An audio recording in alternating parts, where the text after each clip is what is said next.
Fort पहुंच गया हूँ। और बता ही दिया था जैसे अपना सफ़र शुरू हुआ था। तो बस भाई अभी ये मत पूछो कि हालात कैसे हैं। सो के उठे थे बहुत देर पहले, सुबह 5 बजे सो के उठ गया था, ज़्यादा देर नींद नहीं आई। और अभी ग्वालियर फोर्ट के बाहर ही खड़ा हूँ। नहाए धोए तो नहीं है, लेकिन हाँ ये है फ्रेश हो गए क्योंकि बहुत ठंड है यहाँ पे, 6 डिग्री टेम्परेचर है। और भाई मैं आपको दिखा देता हूँ, ये देखो ग्वालियर फोर्ट। और एक सही जानकारी दे देता हूँ क्योंकि मैं भी गलत जगह चला गया था। फोर्ट काफ़ी बड़ा है तो अलग अलग जगह से जाने के रास्ते हैं। तो ये जो उरवई गेट है यही रास्ता है जो सीधा गाड़ी से आप इस रास्ते से जा सकते हैं।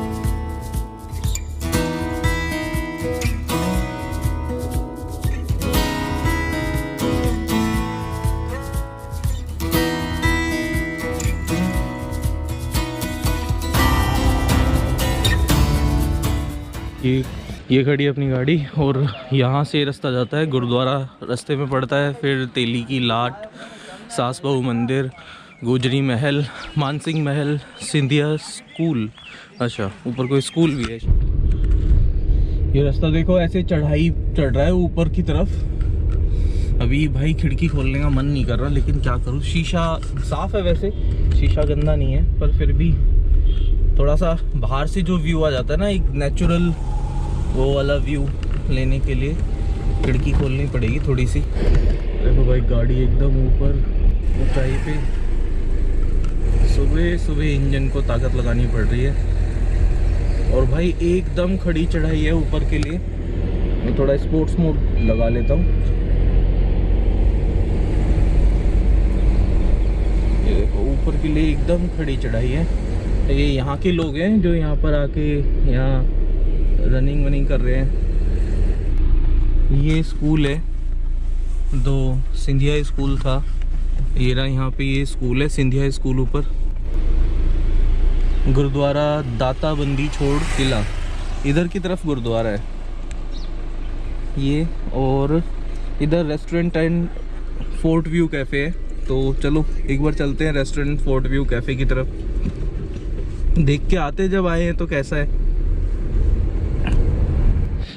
यहाँ पे सही पार्किंग की फैसिलिटी है यार, यह चीज़ अच्छी है कि ऊपर आके पार्किंग के लिए प्रॉब्लम नहीं होती। तो पार्किंग की सही फैसिलिटी है, यहाँ पार्किंग बनाई हुई है। अभी तो फ्री है, लेकिन बाहर चार्ट में तो लिखा हुआ है चार्जेस लगेंगे।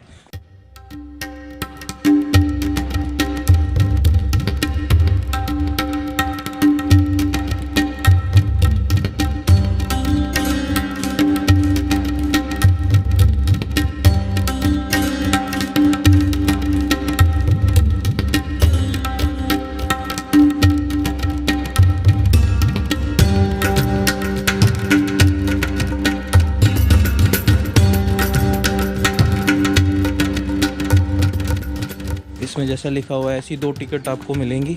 एक टिकट मिलेंगी अगर आपके पास कैमरा नहीं है तो, और अगर आपके पास कैमरा है तो 25 रुपये की एक टिकट अलग से है, और पर पर्सन 25 रुपये की टिकट अलग से है। ये देखो उस टाइम भाई क्या ज़बरदस्त बनाया हुआ था ये मानसिंह पैलेस। हाइट बहुत कम रखी हुई है यार। ये देखो मेरी हाइट के अकॉर्डिंग 6 फुट का बंदा वो तो टकरा जाएगा।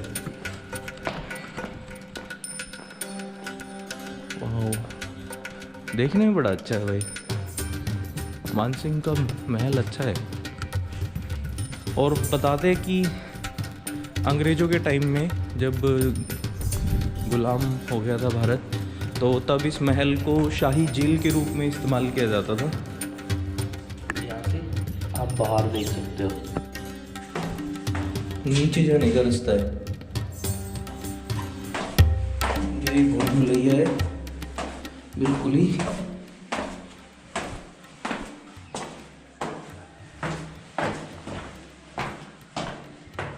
देखो टॉयलेट्स बने हुए हैं, अंधेरे में तो दिखेंगे भी नहीं इधर तुम्हें। बहुत ये महल बिल्कुल भूल भुलैया जैसा है। अकेले ना है भाई यहाँ पर, यहाँ से बैठकर रानी वानी पूरे शहर को दिखती होंगी। बाहर से पूरा शहर दिखता है, लेकिन शहर से यहाँ अंदर कुछ नहीं दिखता। इधर से देखो क्या ज़बरदस्त व्यू है।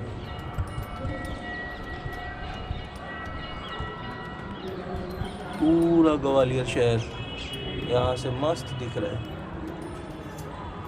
देखो क्या डिज़ाइन बनाया हुआ है, वाह। नीचे सीढ़ियाँ हैं, ये जौहर कुंड है, जैसे यहाँ पे जौहर करते थे। और ये जो दिख रहे हैं ये खिड़की टाइप के ये बनाए हुए हैं ताकि धुआं बाहर निकल जाए, तो उसके लिए। दोबारा से क्या ज़बरदस्त शानदार जगह है यार। ये राजा महाराजा इतने बड़े बड़े घर बनाते थे, पब्लिक तो तब भी परेशान थी। सही बात है, प्रधानमंत्री हो या राजा, पब्लिक तो परेशान ही होनी। देखो उनके ऊपर बैठने के लिए क्या मस्त आलीशान जगह, अपने लिए सब कुछ चुन चुन के बनाना है। यहाँ पे देखो ये अभी खुला नहीं है, बंद है, और 10 रुपये इसकी टिकट है इंडियन बंदों के लिए, अपने बंदों के लिए। और भाई इसके अंदर कर्ण महल है, विक्रम महल है, जागीर महल है, शाहजहां महल है, भीम सिंह राणा की छतरी है, जौहर कुंड है, दौड़ापुर गेट है, और किला बुर्ज हमाम खाना है। ये सब इसके अंदर है। इसकी टिकट यहाँ से मिलती है अंदर से, जब भी ये खुलेगा। बंद है अभी फ़िलहाल। और अंदर जो खंडर है, मतलब पूरा प्राचीन खंडर है, वो मिल जाएंगे। खंडर तो प्राचीन। और ये पूरा ग्वालियर फोर्ट यहाँ से वहाँ तक, और ग्वालियर फोर्ट के बाहर निचाई में पूरा ये ग्वालियर, जैसा कि हमेशा होता भी है। किले हमेशा ऊंचाइयों पे होते हैं, टीलों पे होते हैं। देखिए पूरी चट्टान है, पूरी बड़ी एकदम, इसके ऊपर किला बनाया हुआ ऊपर। और इस चट्टान के अंदर भी, चट्टान को खोदकर भी मंदिर बनाए हुए हैं। ये देखो, यहाँ देखो, यहाँ पे भी कोई चित्रकारी बनाई गई थी लेकिन तोड़ दी गई है। ये है भगवान विष्णु को समर्पित चतुर्भुज टेम्पल, जो अभी मैंने पीछे बताया कि 18वीं सेंचुरी में बनाया गया था। ये भी पूरा क्षतिग्रस्त ही है, लेकिन फिर भी अंदर भगवान विष्णु की मूर्ति है जो सफ़ेद पत्थर से बनी हुई है।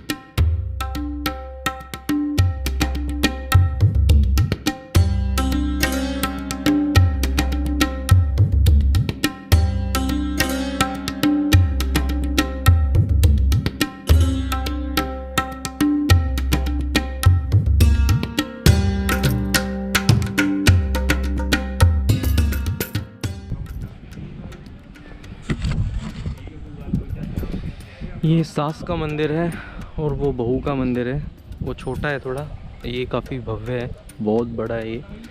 जैसा कि रिश्ते से भी पता चल रहा है, सास बड़ी होती है, बहू छोटी होती है। तो बहू का मंदिर है ये, सास का। मैं कुछ अंश दिखाना चाहूँगा आपको, जो शायद संस्कृत में है या किसी और भाषा में है। ये देखिए, ये शायद तभी से मिले हुए पत्थर होंगे ये।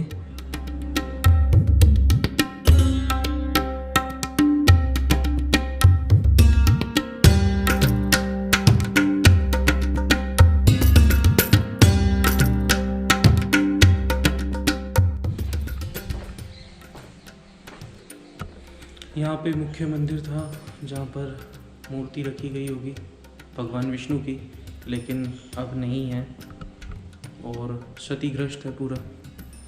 इतने वैभवशाली मंदिर बनते थे हमारे यहाँ कि आज भी अगर करोड़ों रुपए लगा जाए तो भी नहीं बन सकते।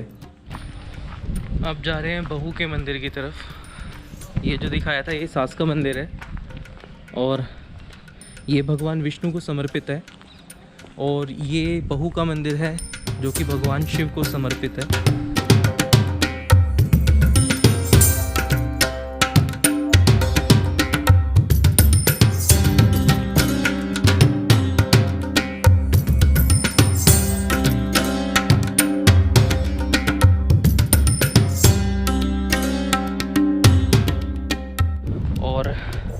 कहानी इसके पीछे ये कही जाती है कि जो सास थी वो भगवान विष्णु की बहुत बड़ी भक्त थी, और जो बहू आई तो बहू भगवान शिव की बहुत बड़ी भक्त थी, जिसके कारण सास ने यहाँ पर अपने बिल्कुल विष्णु मंदिर के बराबर में ही भगवान शिव का भी एक बहुत भव्य मंदिर बनवाया है यहाँ पे, बहुत सुंदर मंदिर बनवाया बहू के लिए। तो यहाँ पर वो अपनी पूजा अर्चना किया करती थी। हजारों साल पहले के बने ये मंदिर आज भी ऐसे ही खड़े हैं। अगर आक्रमणकारियों ने हमारे देश के इन मंदिरों को ध्वस्त ना किया होता तो आज ये मंदिर ज्यों के तो हमें ऐसे ही खड़े मिलते और आज इनमें बहुत ही सुंदर तरीके से पूजा अर्चना की जाती। लेकिन जो मैं कहते कहते रुक गया था वो मैं अब पूरा कर देता हूँ कि यहाँ कमी सिर्फ विदेशी आक्रमणकारियों की नहीं थी, यहाँ कमी थी पहले हम लोगों की। और सबसे बड़ी कमी तो मैं यही कहूँगा जो हम लोगों की थी और आज भी है। और वो कमी क्या है? वो कमी है कि हम लोगों के अंदर कभी एकता नहीं होती। आज भी हम हिंदू एकता से नहीं रहते, इसीलिए हमारा फ़ायदा आज भी बाहर की ताकतें उठा रही हैं। ठीक है, आज वो समय नहीं है कि कोई भी आकर इन्वेड कर देगा, कोई भी आकर। लेकिन इन्वेड करने का मतलब सिर्फ यही नहीं होता कि सेना लेकर किसी देश पे चढ़ जाना। इन्वेड बहुत सारे तरीके से होता है और आज भी इन्वेड हो रहा है, चाहे पैसे की दृष्टि से लगा लो या किसी और अंतर्राष्ट्रीय दबाव की दृष्टि से लगा लो, तो आज भी इन्वेड हो रहा है। हमें तब भी यही प्रॉब्लम थी कि हम तब भी एक साथ मिलकर नहीं रहते थे, आपस में लड़ते रहते थे। हमारे बीच में फूट थी धर्म के नाम पर, जातियों के नाम पर, भाषा के नाम पर। और आज भी वही फूट है, धर्म के नाम पर, जाति के नाम पर, भाषा के नाम पर। हमने अपनी इतनी लंबी गुलामी से कुछ नहीं सीखा और शायद कभी सीखेंगे भी नहीं। और इसका परिणाम तो आप जानते ही हैं कि क्या परिणाम हो सकता है। आज भले ही हम इंडियंस दुनिया के बड़े बड़े पदों पर बैठे हों, लेकिन हम अपने इतिहास को याद करके उसे सीख सकते हैं कि हम अपने अंदर ये जो जितनी भी कुरीतियाँ हैं, बुरी चीज़ें हैं, इनको मार दें, वरना ये कुरीतियाँ हमें मार देंगी। फिर से कोई हम पर शासन करने लगेगा। कोई ज़रूरी नहीं है कि आप किसी के घर खाएं, किसी का झूठा खाएं, किसी का थूका चाट लें। ऐसा ज़रूरी नहीं है कि ये सब करने से ही कुरीतियाँ मिटती हैं। छोटा बड़ा, जात पात, काला गोरा, कम पैसे वाला, ज़्यादा पैसे वाला, अमीरी गरीबी की खाई ऐसे ही मिटेगी, ऐसा कुछ नहीं है। सिर्फ सौहार्दपूर्ण तरीके से हम एक दूसरे के साथ रहें, प्रेम के साथ रहें। जितना हमसे बन सकता है, हमारी श्रद्धा उतना एक दूसरे के लिए करें। नहीं भी है तो भी कम से कम मीठे बोल तो बोल सकते हैं। एक दूसरे को जात के नाम पर या किसी और रंग भेद भाषा के नाम पर ऊंचा नीचा ना दिखाएं, ना मन से और ना ही ऊपर से। तो अगर हम ऐसा करें तो शायद हम मॉडर्न होंगे। कम कपड़े पहन लेने से इंसान मॉडर्न नहीं होता। अगर कम कपड़े पहनने से इंसान मॉडर्न होता तो फिर जानवर हमसे ज़्यादा मॉडर्न है और आदिवासी लोग हमसे ज़्यादा मॉडर्न होते हैं। यहाँ का तो हो गया भाई। अब चलते हैं आगे के लिए, कहीं थोड़ा बहुत कुछ जलपान करते हैं। आज नहाए भी नहीं है क्योंकि सर्दी बहुत थी यहाँ और मैं तो गाड़ी में ही सोया था, तो नहाने के लिए तो कहीं जगह मिली नहीं।